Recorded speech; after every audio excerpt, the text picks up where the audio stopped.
Ada Neta, ada Tank, ada Harley Davidson. Ini beritanya menarik semua nih. Makanya tonton sampai habis. Hey YouTube, selamat datang di channel Motomobi, Motomobi News. Lamborghini penggantinya Huracan. Nah, ini adalah namanya Lamborghini Temerario.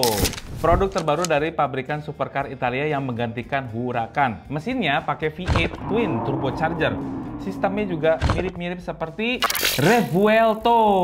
Ya, pakai sistem hybrid juga dengan 3 motor listrik. Serta punya tenaga 920 horsepower. Nah, kehadiran ini diumumkan pada 16 Agustus kemarin. Nah, rilis Automobili Lamborghini mengatakan kalau Temerario adalah super sports car yang mengedepankan performa, kenyamanan, serta kepuasan berkendara.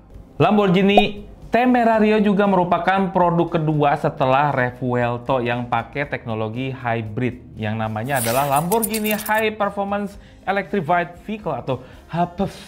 Sistem hybridnya punya 3 motor listrik, 2 di depan, 1 lagi dijepit di belakang di antara mesin dan transmisi.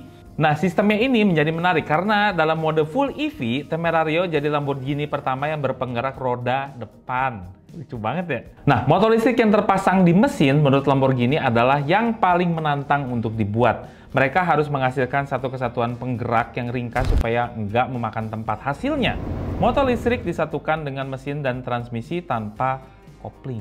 Artinya saat mesin berputar, alat ini mengikuti putaran yang dihasilkan. Keuntungan yang didapat adalah mengurangi efek turbo lag dan siap melontarkan tambahan torsi sebesar 300 Nm kapan saja. Sementara mesinnya ini benar-benar baru. V8 Twin Turbonya ini dikatakan dibangun dari nol oleh tim Sant'Agata di Italia. Mampu menghasilkan 800 horsepower saat menyentuh 9.000 sampai 9.750 rpm dengan torsinya 730 Nm. Pada putaran 4.000 aja itu udah mulai di situ tuh. Ini bukan performa yang main-main. Mesinnya juga mampu berputar sampai 10.000 rpm. Wow. Belum lagi twin turbonya itu bisa memberikan tekanan hingga 2,6 bar, gila. Akselerasi 0-100-nya 2,7 detik sebelum menyentuh kecepatan 340 km/h. Berisik.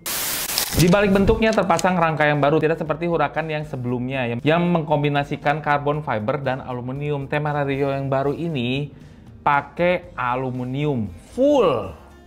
Penggunaan bahan metal ini dikatakan menambah kekuatan dan kekakuan atau rigid ya, sekaligus menghemat bobotnya. Nah, di dalam kabinnya, tim Lamborghini mengatakan telah sukses membuat mobil super sport dengan kabin yang lega. Ruang kepalanya meningkat sebesar 33 mm, ya 3 cm, itu udah mengaruh banget. Sedangkan ruang kakinya bertambah sampai 45 mm dibandingkan Huracan yang sebelumnya. Lamborghini Temerario ini akan mulai dipasarkan awal tahun 2025. Cuman harganya belum terbit. Ya tungguin aja 2025 pasti muncul. Makanya tonton terus Motomobi News. Ya.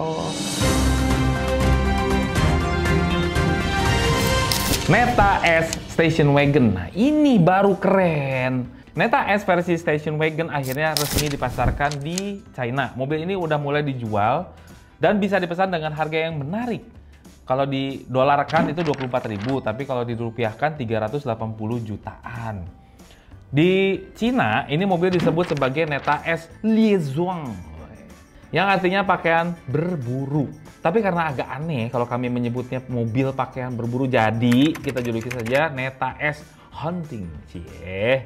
Selain beda bodi dengan Neta S yang sedan, versi Hunting Station Wagon ini punya 2 opsi penggerak. Yang meluncur pertama adalah versi Hybrid Extended Range Electric Vehicle atau EREV. Ya seperti biasa lah. Kalau EREV itu kayak e-power kan ya?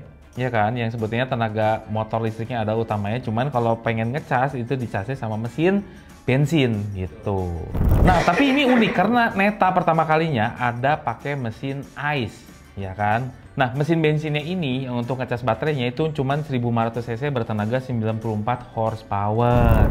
Tapi motor listriknya gede, bertenaga 268 horsepower, terpasang pada poros di belakang, berarti ini adalah rear wheel drive. Baterainya itu ada 31,7 kWh yang bisa menempuh, kalau misalnya pure nggak nyala motor bensinnya itu bisa menempuh 125 kilo nih, gitu kan.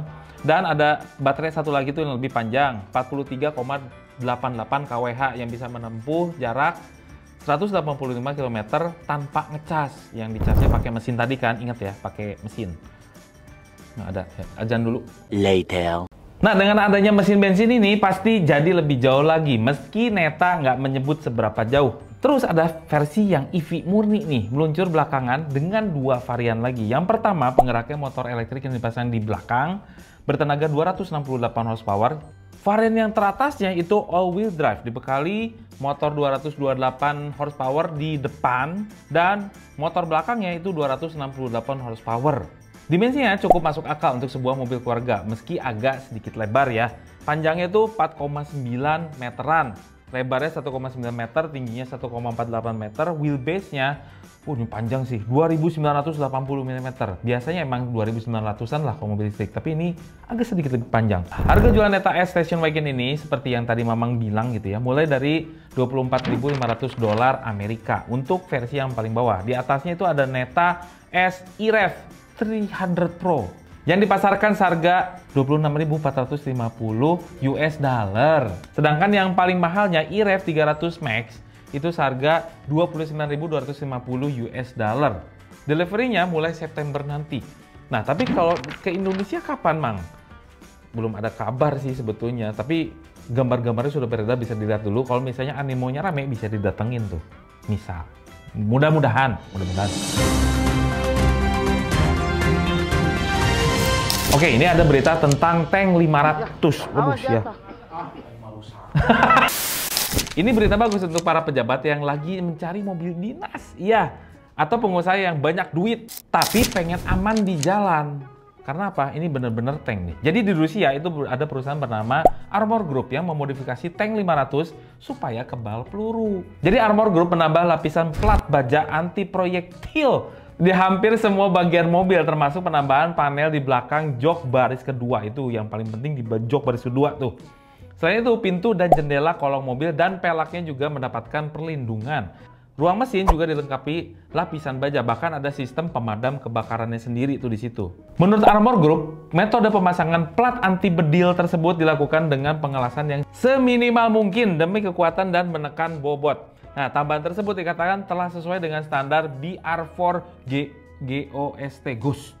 Ini adalah standar yang ditentukan oleh Rusia untuk urusan perlindungan anti peluru. Nih, kata mereka juga, ini cukup untuk menahan laju 3 peluru kaliber 7,62 mm yang ditembakkan dari jarak 10 meter. Gila juga sih. Fitur standar sebuah tank 500 tidak ada yang berubah. Fitur kenyamanan ada, sehingga material kabin bawaan itu nggak disentuh sama sekali. Kecuali suspensi dan rem yang disesuaikan dengan penambahan bobot, itu karena ada perlindungannya. Meski demikian, Armor Group tidak menyebutkan seberapa besar perubahan bobot SUV ini. Yang pasti ya, tank 500 yang dipakai untuk mobil anti peluru ini adalah yang versi 3000 cc V6 dengan penggerak 4-wheel drive yang di Indonesia tuh nggak ada di sini.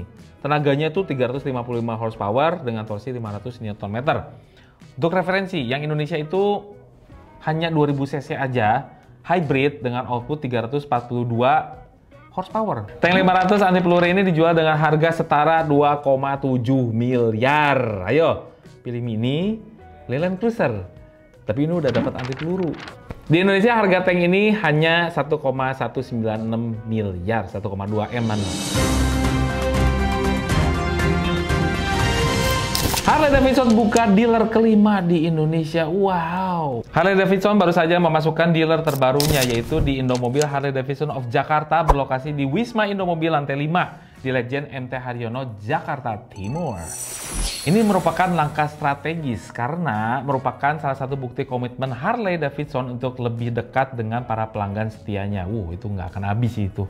Jadi dealer yang kelima ini dirancang untuk memenuhi segala kebutuhan penggemar dan pemilik HD di wilayah Jakarta dan sekitarnya. Bahkan dealer ini juga berfungsi sebagai base camp untuk komunitas HOG atau Harley Owners Group Indomobil Jakarta Chapter.